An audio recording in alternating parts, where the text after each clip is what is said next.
So welcome everyone. There's one more person coming in. My name is Mirka. I'd like to welcome you at another Lead Montessori Community Conversations. We do it every Thursday, broadcast from Prague, Czech Republic, from Montessori Institute Prague and Lead Montessori. Together with me is Sveta, our genius technical host, and also an amazing pumpkin pie cook. I'm just going to tell this, it's good to tell a little story. So We're already on Facebook Live.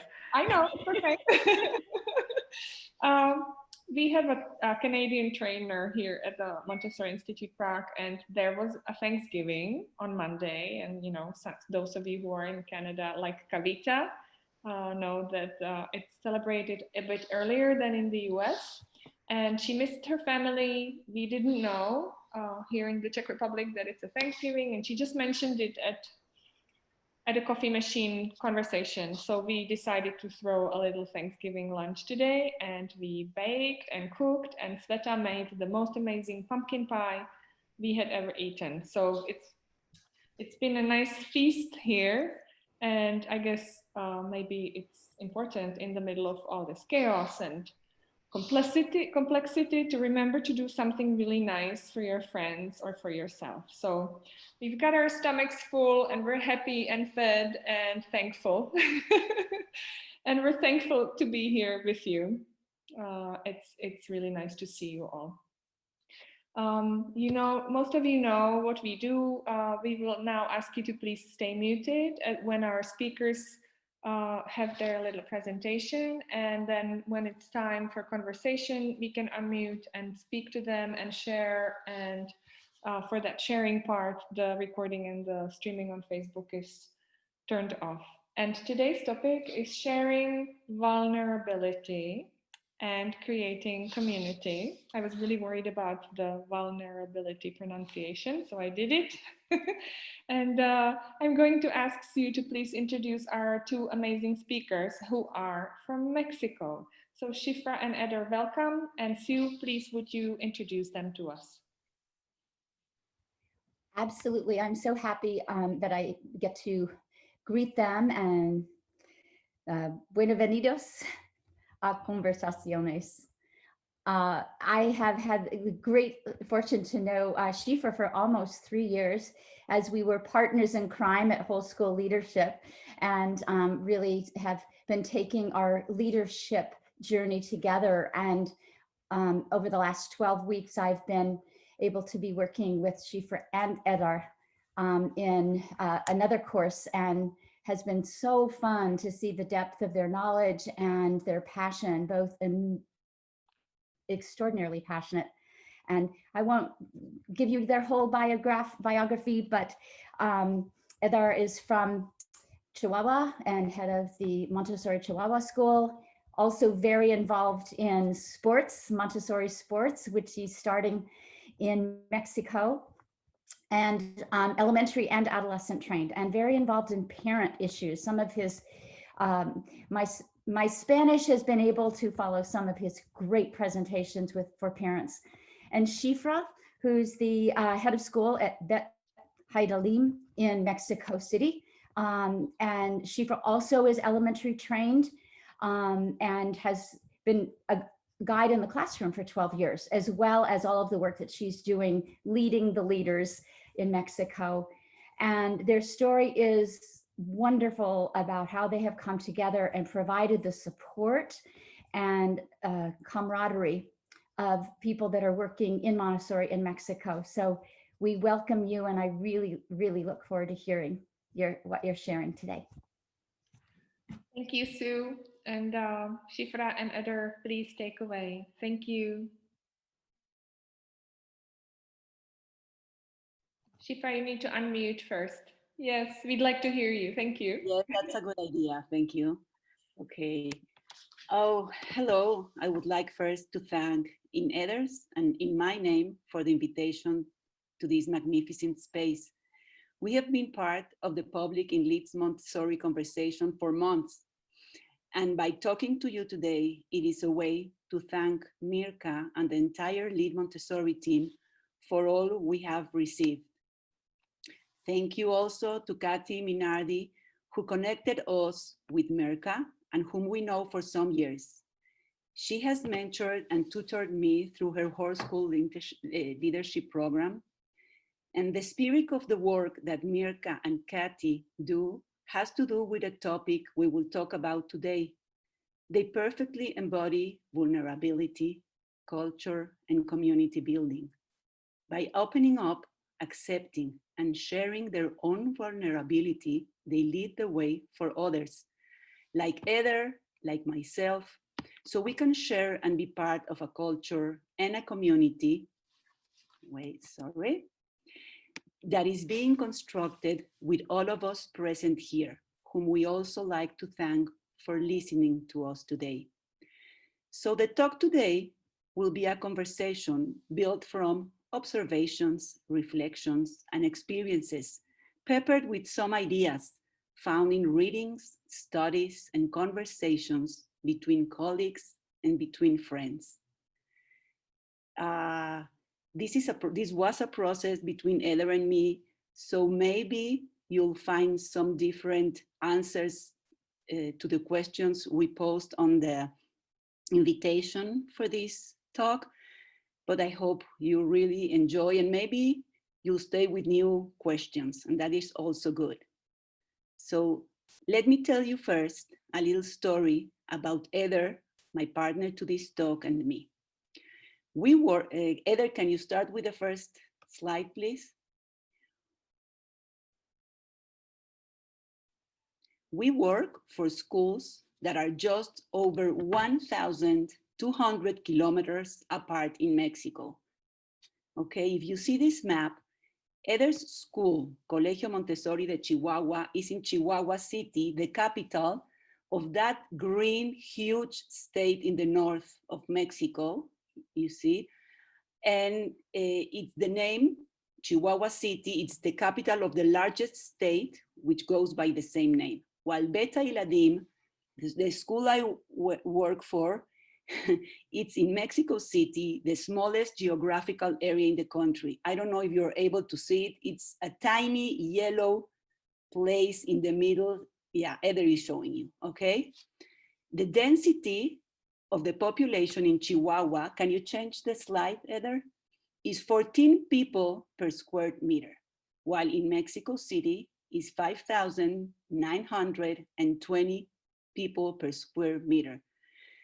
So you can see that our character might be a little bit different.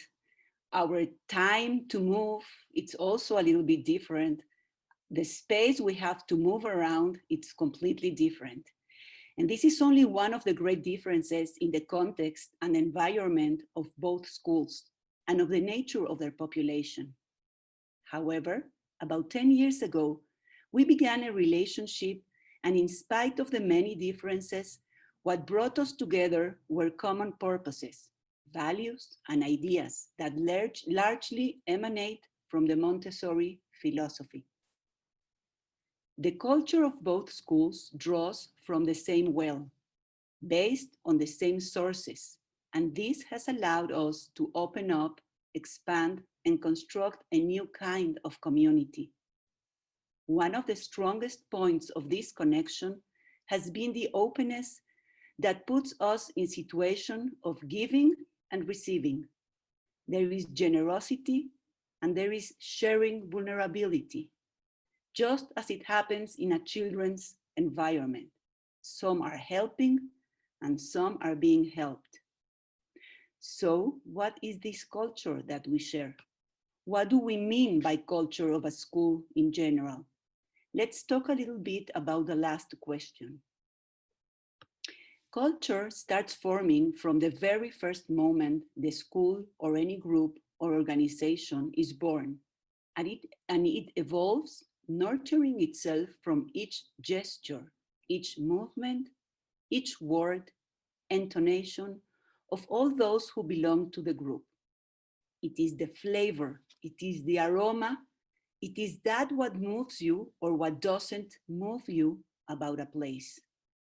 It is the lighthouse that guides you when solving the small and big multiple situations throughout the day. Having a much greater presence in your school than a strategic plan, for example, or than any other written regulations.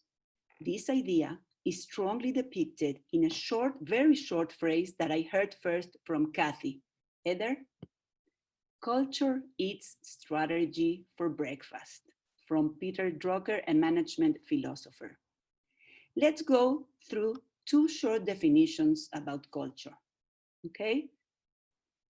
First, an elusive area based on non-explicit situations and behaviors, with thought patterns and social patterns.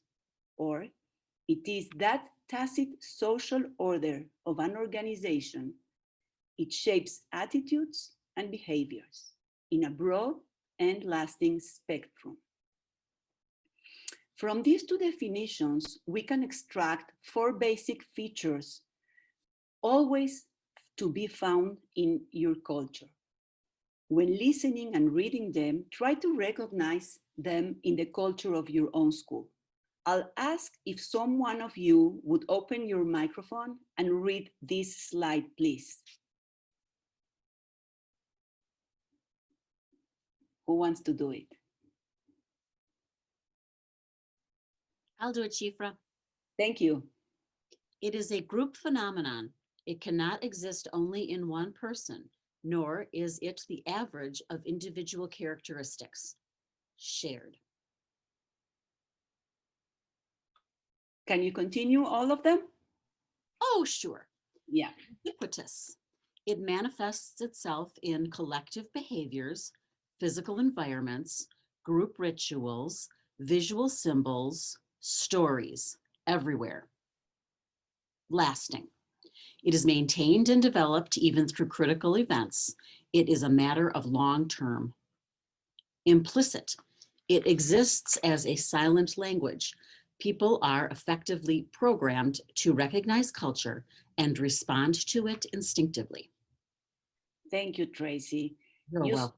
You spared me the most vulnerable moment for me in this talk, that's managing the pronunciation of the word ubiquitous. So thank you for helping me. I had a different word instead, like omnipresent, but I think you did it very well. Thank you, Kathy. That one even scares me a little, and I'm a native English speaker, so that's okay. Thank you. So these four main features, shared, omnipresent, lasting, and implicit, are always present in our culture. Cultural norms define what a school promotes, what it discourages, it accepts or rejects as a group. It is that when entering as a visitor, you feel it, you perceive it, you have the intuition of it, and it's not necessary to be explained. So it is not written, it's just like flying, flowing in the wind. When values, motivations, and needs are aligned, culture unleashes tremendous amounts of energy towards a common purpose and fosters the ability to thrive. Of course, there are different analysis frameworks that can help you define which kind of culture you have, measure it, and try to help you to impact, to align with a strategy, as well as how to take advantage of it to build your organization that can prosper even when they go through difficult times like we're living today. And that's the relevance of this topic today, because in times like we are going through, it is our idea that going to our culture, to our well where we take from, to try and take decisions. One question arises: do Montessori schools produce similar cultures? Should they produce similar cultures? Our approach is that they do, since we have a wonderful common spring from which we draw. We're going to do an exercise with our imagination. I will ask you, please, to think for a moment of an environment with children and adults in your school and imagine situations where these ideas are being put into practice. Prepared environment, grace and courtesy, freedom and responsibility, stages of development, cosmic education, cosmic agents, and so forth.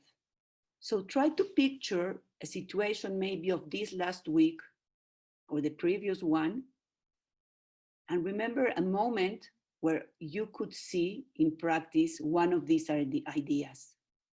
And now try to picture the same ideas, but review them in your mind as they apply between adults in your school, with parents, staff and parents, between parents, with visitors that come to your school, or in your relationship with the physical environment.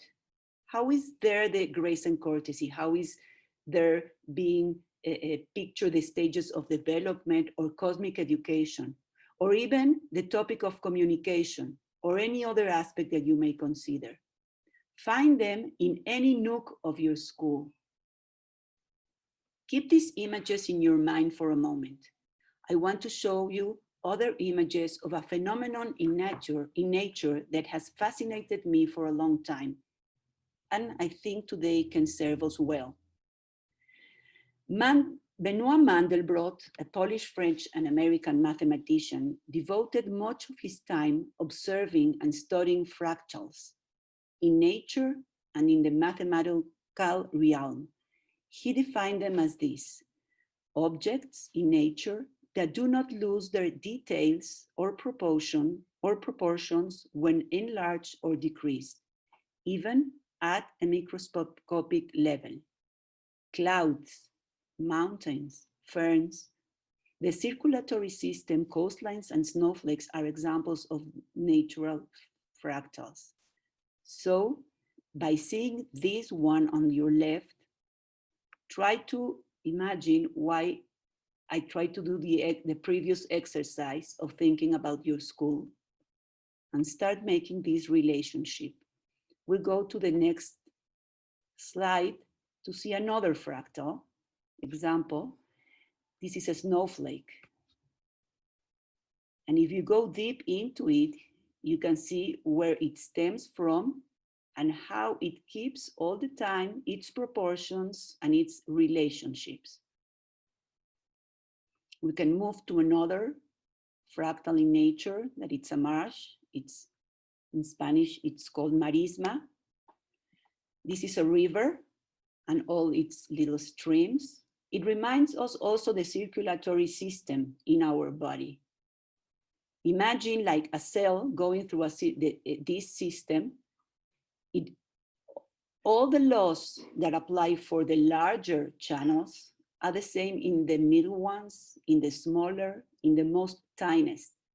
So it means it doesn't matter where you're standing, everything looks the same and feels the same.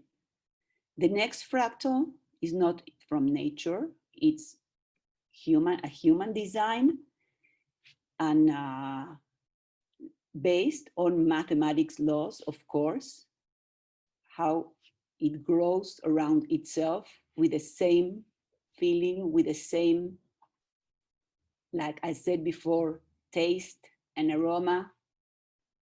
And about the fern, that will be the next slide, the Australian writer Stephen Skinner writes, some ferns are examples of fractals. Can you put it back? Yeah, we'll see it a little bit, okay? Some ferns are examples of fractals. Each section, called pinna of a leaf, is a miniature replica of the entire leaf. An enlarged pinna looks like a complete leaf. In addition to this, in some species, the shoots uncoil following a logarithmic spiral. This means that nature does not need to redesign the leaf in each of its stages of growth. but that the original design is replicating itself. So let's try and stay with this last phrase, okay? Nature does, can you change the slide, Heather, so we can see, yeah. The last phrase that it says, this means that nature does not need to redesign the leaf in each of its stages of growth, but that the original design is replicating itself. Now, let's go back to the images you had in your minds from the environments in your school and try to make an analogy to the nature of this fractal. Nature does not need to redesign the leaf. Again, Maria Montessori relayed so much in her observations of nature, so let's take advantage of this metaphor. The original design, in our case, are the ideas upon which the Montessori pedagogy lies on, which should replicate themselves in every decision process, in every spot in our schools, in every person that works or relates to it.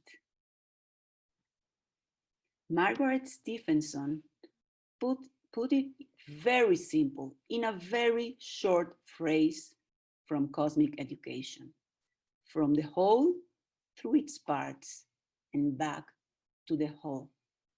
So how wonderful it is that nature has a great image in fractals to give us the idea of this cosmic education, of this cosmic relationship, of this that we are holding with us in every decision process. So if you see this great design by Escher, you imagine you stand at every point of this image. Only it's a smaller space or a larger one, or it's maybe in a darker color, but you can feel coherence, okay? You can feel you are in the same space. So the ultimate goal of working on the culture of our schools should be the alignment in the way of working from the most general level to the most particular, so that the staff, parents, and especially the children and young people who pass through it live and adapt to the principles of this philosophy in an integral, coherent, and congruent way. School culture takes on a great relevance because it mimics our essence and our reason for being.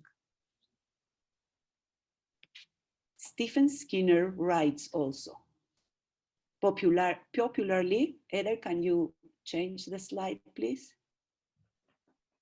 Popularly, it is assumed that fractal... It's not the other slides, it's not there. Okay, so leave it, it's okay, we'll stay with this. Popularly, it is assumed that fractals are associated with the mathematics of chaos, but the reality is that they are very ordered. They are nothing more than millions of natural objects that intertwine and repeat themselves. They seem chaotic, but they are governed by a defined geometry. Stephen Skinner. And that's what we observe in our environments every day, the passage from chaos to order, constantly, okay? If you go in a moment to observe an environment, you could feel it's falling apart and you don't know how and when precisely, suddenly, it goes back to an order. These times of crisis are doing this to us in general, in a larger level.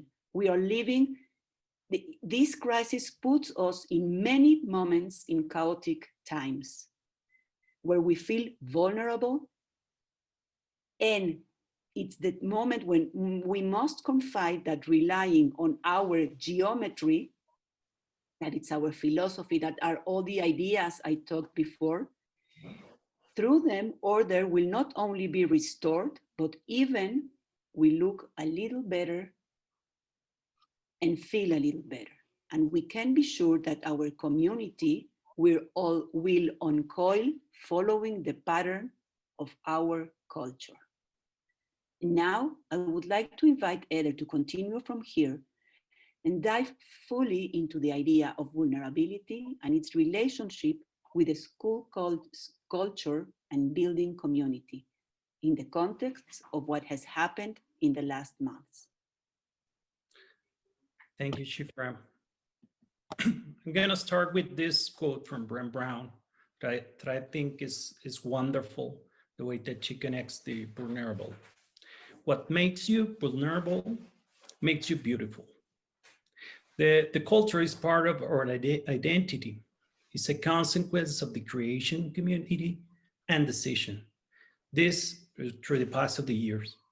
Showing ourselves vulnerable is not also part of our culture, but it allowed us to show our humanity with fears, with concerns, but also with dreams and visions.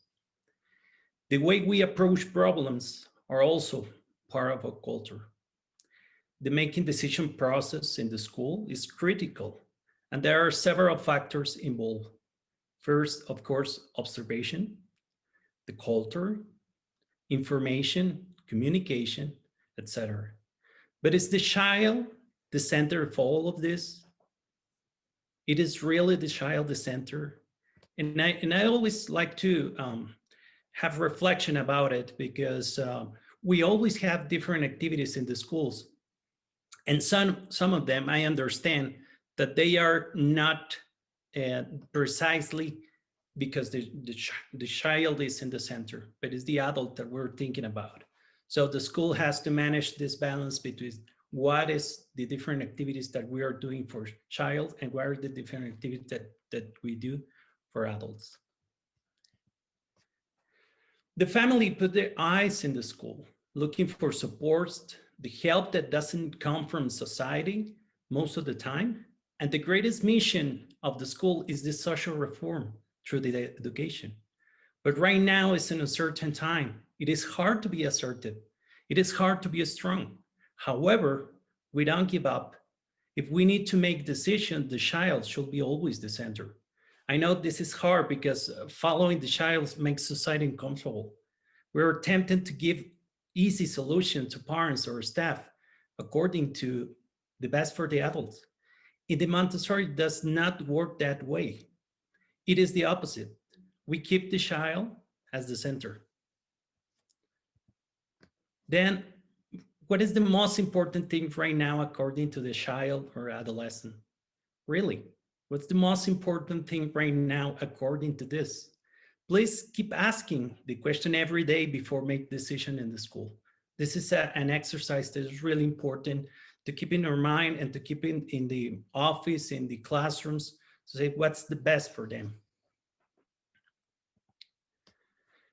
I'm going to share with you what have discovered about the school that we're not able to discover without the pandemic. And I'm asking you, what have you discovered about your school that you will not have been able to discover without the pandemic? First, as a school, what I discovered is to live in the present, something that day by day the child reminds us through the work in the classroom.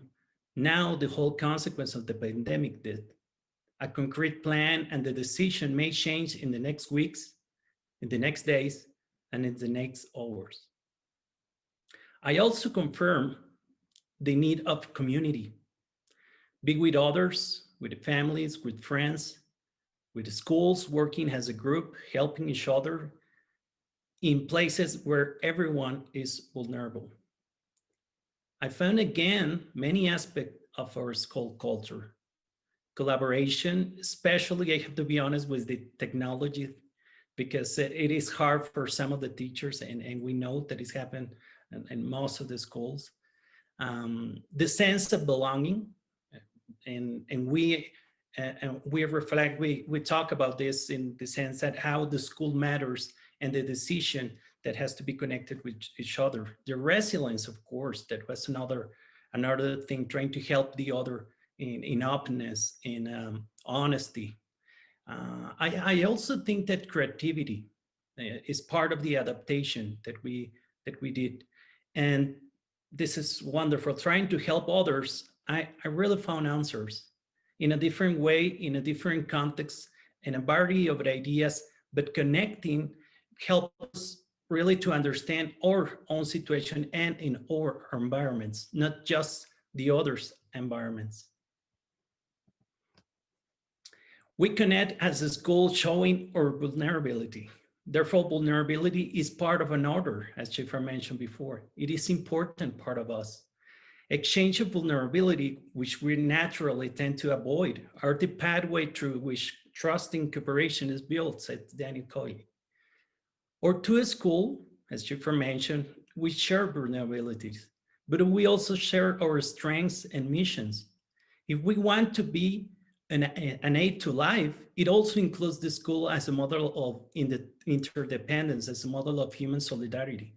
We need to start and continue to see each other as partners in the mission to reform this society.